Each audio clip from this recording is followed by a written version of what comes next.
आमचे अध्यक्ष डॉक्टर पवार मार्गदर्शन साई मॅडम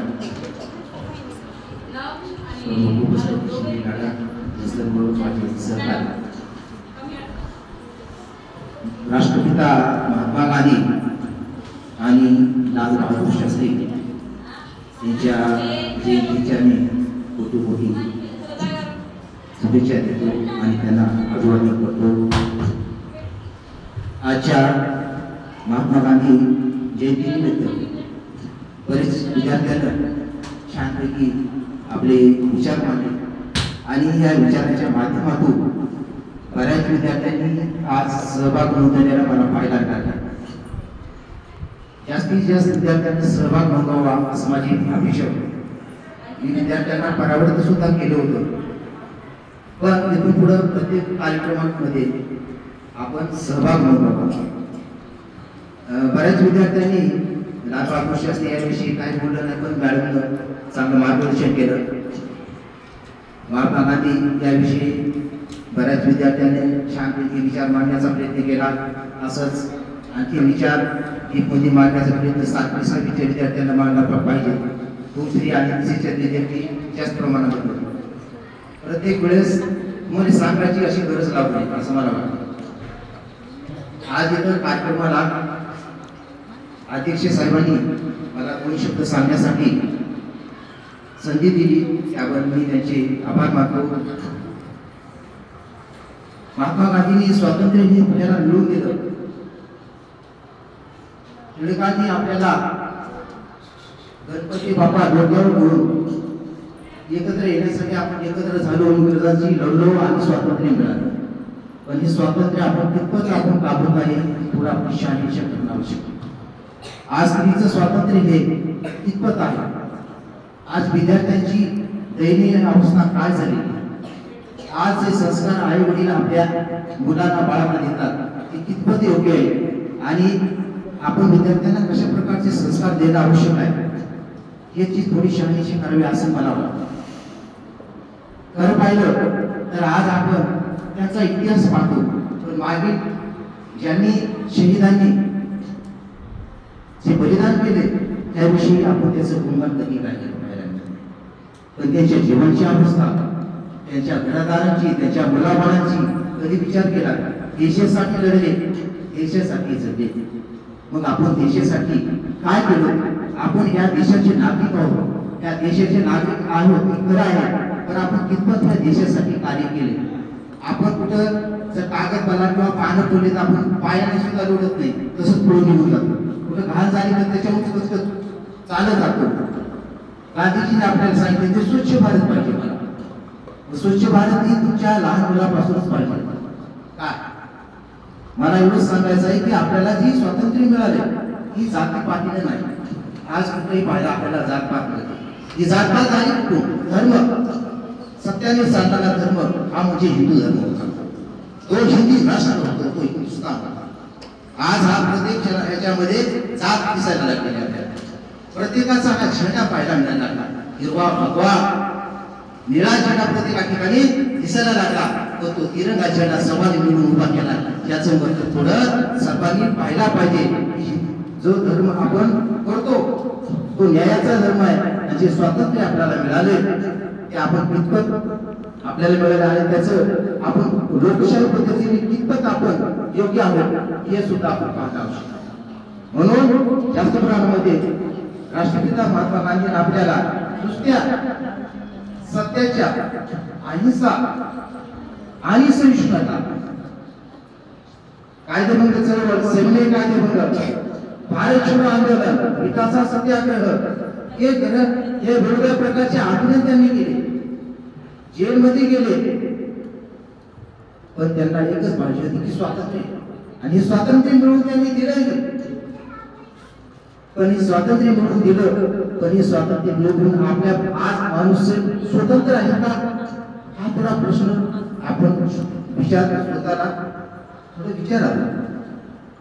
आज शिक्षणाचं एवढं दर्जेदार शिक्षण झालेलं आहे, पण विद्यार्थ्यांना वाह मारायला लागलेला पाहिजे।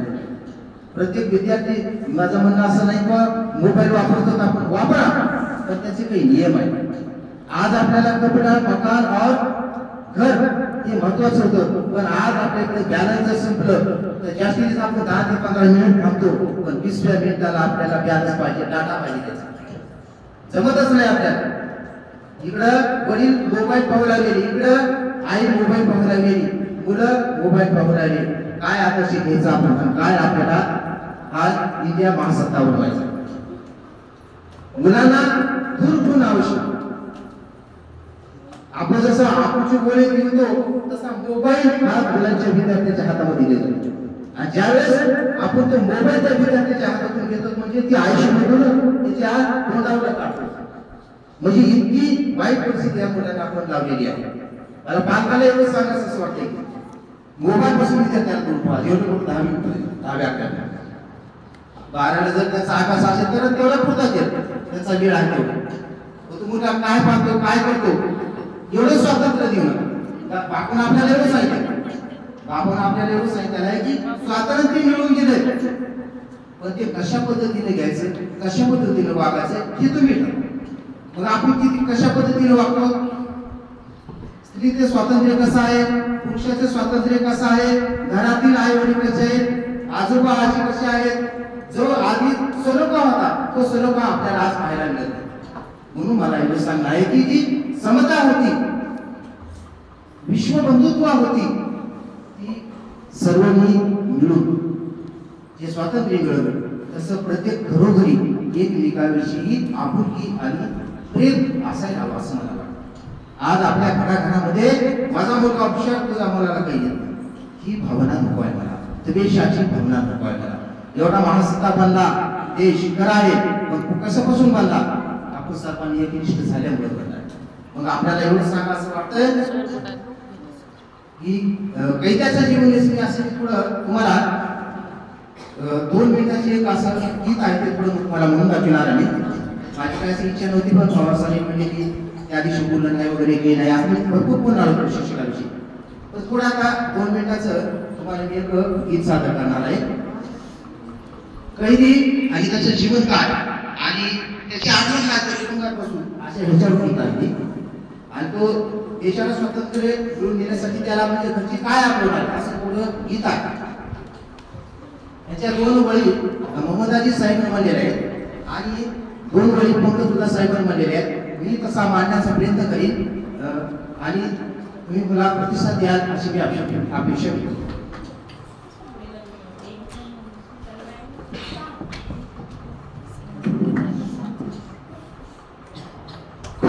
किस्मत है वो जिनको इस कैद से मिल रहाई, उनको विदाई दे दो अचानक अपनी आँख भर आई। याद आई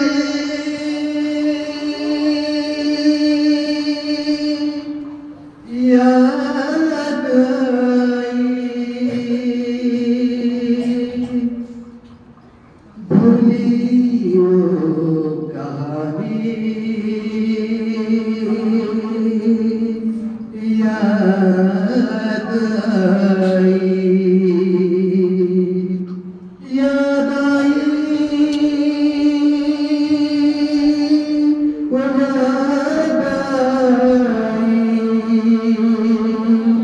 भूली वो कहानी याद आई कल की जिंदगानी फिर याद आई भूली वो कहानी फिर